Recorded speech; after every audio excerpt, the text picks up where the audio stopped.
Hello everyone, আসসালামু আলাইকুম। Welcome to my channel. আবারও চলে আসলাম আপনাদের মধ্যে নতুন একটা রেসিপি নিয়ে। আজকের রেসিপিটা হচ্ছে বাবুজাক পিঠার রেসিপি। অনেকের কাছে পরিচিত জিকিমিকি পিঠার নামেও, যার কাছে যে নামে পরিচিত হোক না কেন। আবার অনেকে বলে জালি পাপড়, অনেক এলাকাতে আবার পরিচিত জালি পাপড়ের নামেও। এই পিঠাটা যার কাছে যে নামে পরিচিত হোক না কেন, পিঠাটা খেতেও অসাধারণ লাগে, একদম কুড়মুড়ে ক্রিস্পি হয়। একদিন বানিয়ে সারা বছর সংরক্ষণ করে রেখে দেওয়া যায়।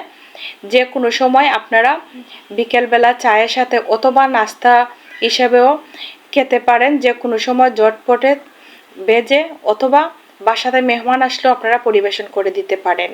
এই পিঠাটা বানানোর জন্য ওইদিকে আমি একটা বাটি নিয়েছি, আমি একটা মাটির একটা বোল নিয়েছি। এটার মধ্যে আমি প্রথমে একটা চালনি নিয়েছি, আমি একটু চেলে নিব। যেহেতু আমি জালি পাঁপড়টা বানাবো, জালি পাঁপড়টা এইভাবে একটু আটাটাকে চেলে নিলে ভালো হবে। আমি এখানে 1 কাপ আটা নিয়েছি, আটাকে আমি এইভাবে একটু চেলে নিতেছি। এইভাবে চেলে নিলে যেগুলো দানাদার থাকবে এগুলো ফেলে দিব, সুন্দর একটা ব্যাটার তৈরি করে নেব। আমি দুই কাপ আটা দিয়ে আমি এই পাঁপড়গুলো আমি তৈরি করব। আমি 2 কাপ আটাও এইভাবে আমি চেলে নিতেছি। চেলে নিয়ে এইভাবে যেগুলো গুটি গুটি আছে আটার মধ্যে, এগুলো ফেলে দিলে স্মুথভাবে একদম মিহি একটা ব্যাটার তৈরি হবে। যেহেতু জালি পাঁপড় আপনারা তো জানেনই, জালি পাঁপড়টা বানাতে গেলে ব্যাটারটা একদম ডোটা একদম মিহিভাবে বানাতে হয়। ওইদিকে আমি জালি পাঁপড়টা তৈরি করব আজকে শুধু আটা দিয়ে। জালি পাঁপড়টা আপনাদের বাসাতে যদি আটা না থাকে আপনারা চাউলের গুঁড়ি দিয়েও বানাতে পারেন। অনেকে আবার এই চাউলের গুঁড়ি দিয়েও বানায়, অনেকের কাছে আবার আটা দিয়েও, যার কাছে যেভাবে সহজ মনে হয় আপনারা এইভাবে বানিয়ে নিতে পারেন। তবে আমার কাছে মনে হতেছে আটা দিয়ে বানালে সব থেকে বেশি সহজ হয়। চাউলের গুঁড়ি দিয়ে বানালে, শুকনো চাউলের গুঁড়ি দিয়ে এই পিঠাগুলো হয় না, ভিজা চাউলের গুঁড়ি লাগে।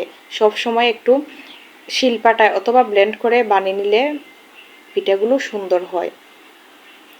ওইদিকে আমি নর্মালি পানি দিয়ে একটা ব্যাটার তৈরি করে নিতেছি। ব্যাটারটা আমি এভাবে অল্প অল্প করে পানি দিব আর চামচ দিয়ে একটু নেড়ে চেড়ে নিব। চামচ দিয়ে এভাবে একটু ভালো করে নেড়ে চেড়ে নিব। একটু অনবরত নেড়ে চেড়ে নিলে এইভাবে একটু অনবরত নাড়তে হবে।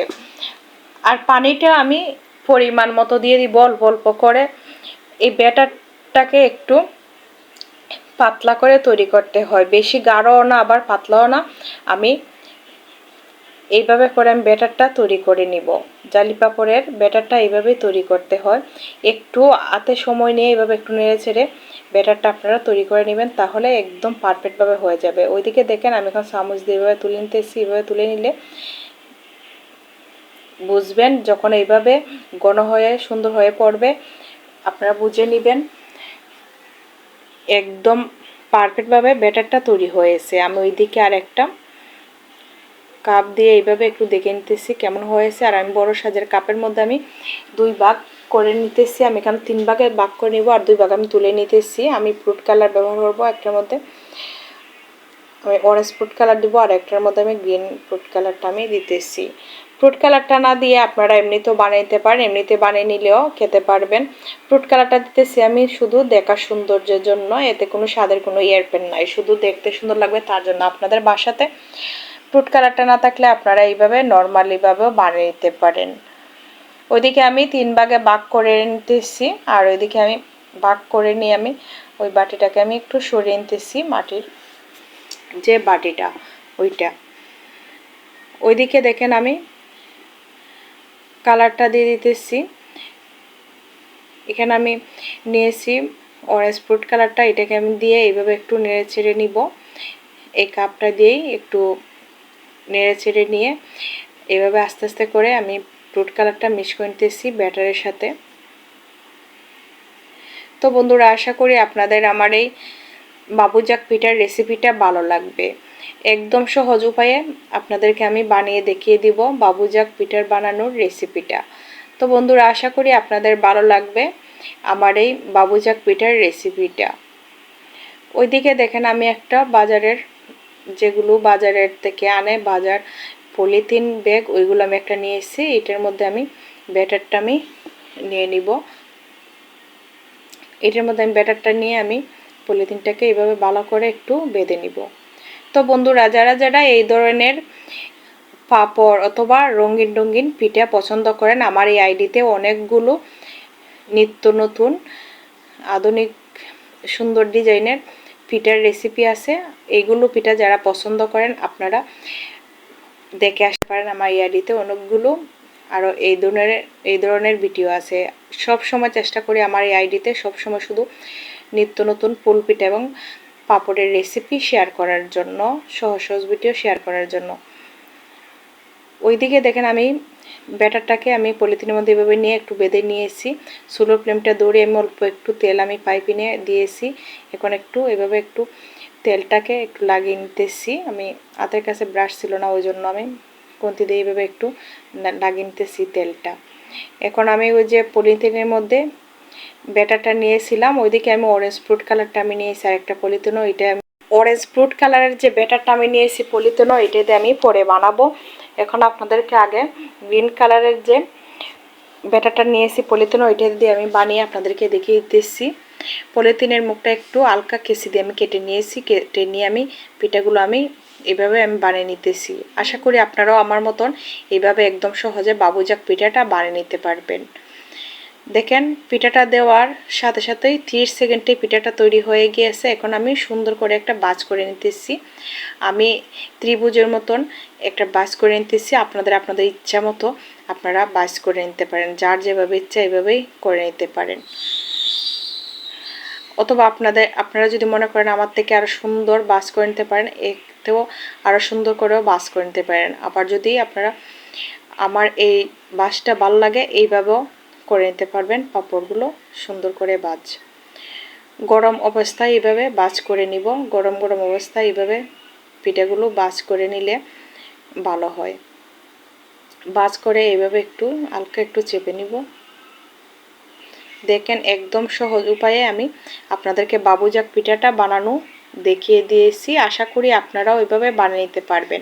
আপনাদের বাসাতে যদি আটা না থাকে আপনারা ময়দা দিয়েও এই পিঠাগুলো এইভাবে বানিয়ে নিতে পারবেন। আমি আপনাদেরকে আরও একটা পিঠা বানিয়ে দেখিয়ে দিতেছি বন্ধুরা।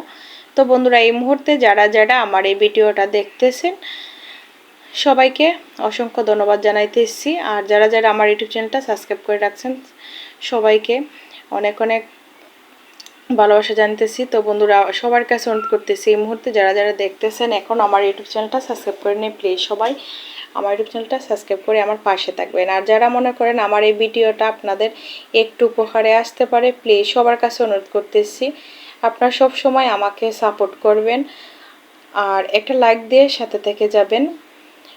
ওইদিকে দেখেন পিঠার যে একটু ডাল ভেঙে গিয়েছিল ওইটাকে আমি এইভাবে ভিতরে ঢুকিয়ে আমি বাজের মধ্যে এখানে আমি দিয়ে দিতেছি। এভাবে দিলে নষ্ট হয় না।